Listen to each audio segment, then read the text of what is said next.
চলে এসেছি বিয়ের মরশুম সিরিজের আইবুড়ো ভাতের দ্বিতীয় পর্ব নিয়ে। আজকের রেসিপি হলো সুগন্ধি পোলাও।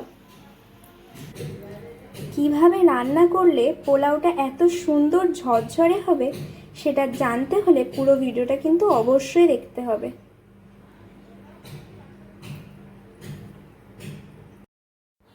সুগন্ধি পোলাও বানানোর জন্য প্রথমে আমি কড়াইতে দিয়ে দিচ্ছি সাদা তেল।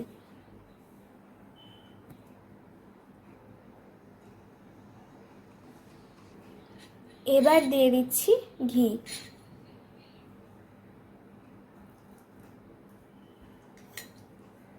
আমি 1.5 চামচ মতন ঘি দিলাম, কারণ 400 গ্রাম গোবিন্দভোগ চাল আছে সেই জন্য।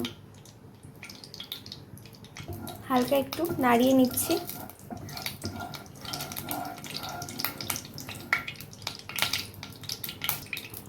এবার দিয়ে দিচ্ছি তেজপাতা আর দিয়ে দেব গোটা গরম মশলা। এর মধ্যে আপনারা দেখতেই পাচ্ছেন আমি এলাচের মুখটা ফাটিয়ে নিয়েছি, না হলে ফেটে খুব চোখে মুখে আসে।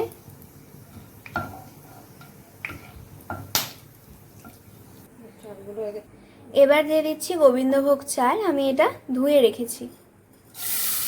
এতে 400 গ্রাম গোবিন্দভোগ চাল আছে। এবার এটাকে একটু নেড়ে চেড়ে নেব। পোলাও রান্না করতে গিয়ে অনেকেরই সমস্যা হয় যে এই জড়িয়ে যাচ্ছে, দলা পাকিয়ে যাচ্ছে, কিন্তু আজকের পর থেকে আর দলা পাকাবে না, আর সব থেকে সুন্দর আপনার পোলাওই হবে। তার জন্য ভিডিওটা প্রথম থেকে শেষ অবধি কিন্তু দেখতে হবে। দেখুন, প্রায় 10 মিনিট হালকা আঁচে রেখে নাড়াচাড়া করে যেতে হবে।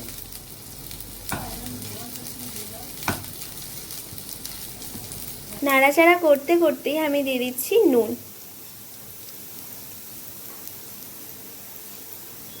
প্রায় 1.5 চামচ মতন নুন দিলাম। এবার দিয়ে দিচ্ছি সামান্য হলুদ। বেশি হলুদ দিলে কিন্তু হলুদ গন্ধ হয়ে যাবে। 1/2 চামচ মতন হলুদ দিয়েছি। ভাত একটা ক্রিটিক্যাল ব্যাপার, তাই না? কখনো জড়িয়ে যায় তো কখনো খারাপ হয়ে যায়, সেই জন্য একটু মেপে মেপে জিনিস দিলে বেটার। দেখুন আমি মিশিয়ে নিচ্ছি। এবার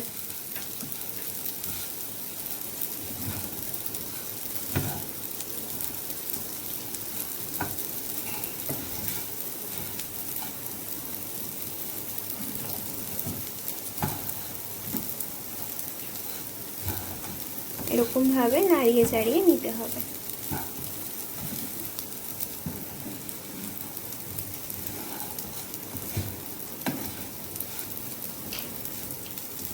খেয়াল রাখতে হবে যেন না লেগে যায় বা না পুড়ে যায়।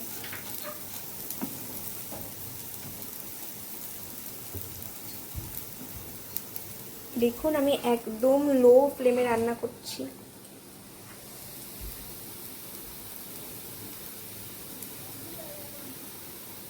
এবার এই সময়ে আমি দিয়ে দিচ্ছি কিশমিশ। এবার দিয়ে দেব কাজু। আবারও ভালো করে নাড়িয়ে চাড়িয়ে নেব।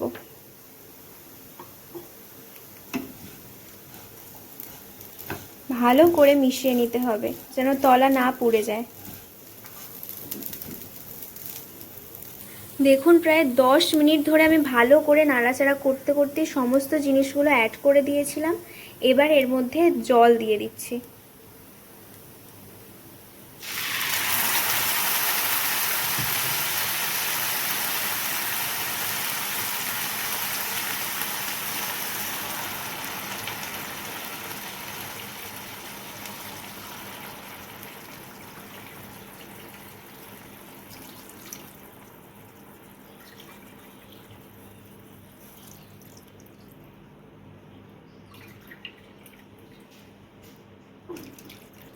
তাহলে আমি দিয়ে দিয়েছি 400 গ্রাম চালে 5 কাপ মতন জল।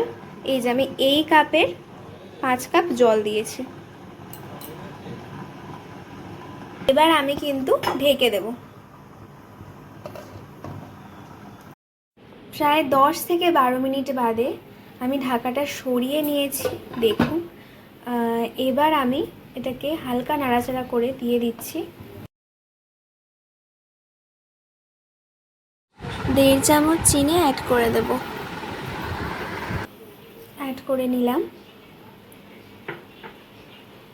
এবার দিয়ে দিচ্ছি সামান্য গোলাপ জল, মোটামুটি 1 চামচ। 1 চামচ নয়, বেশি গন্ধ হয়ে যায়, মানে 1/2 চামচ দিয়েছি। এবার মিশিয়ে নিচ্ছি,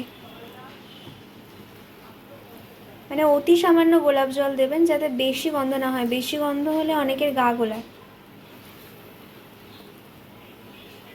দেখুন আমার পোলাও কিন্তু রেডি হয়ে গেছে, কত সুন্দর এবং ছড়ছড়ে হয়েছে। এই ছিল সুগন্ধি পোলাওয়ের রেসিপি। আশা করি ভালো লেগেছে আর অনেক টিপসও আপনারা পেয়েছেন। তো ভালো লেগে থাকলে অবশ্যই লাইক কমেন্ট শেয়ার করুন আর আমাদের ছোট্ট চ্যানেলটিকে সাবস্ক্রাইব করতে ভুলবেন না। আবার আইবুড়ো ভাতের 3য় পর্বে রান্না নিয়ে ফিরে আসবো। ততক্ষণ ভালো থাকুন আর সুস্থ থাকুন, দেখতে থাকুন মায়ের হেসের আলোর জ্যোতি।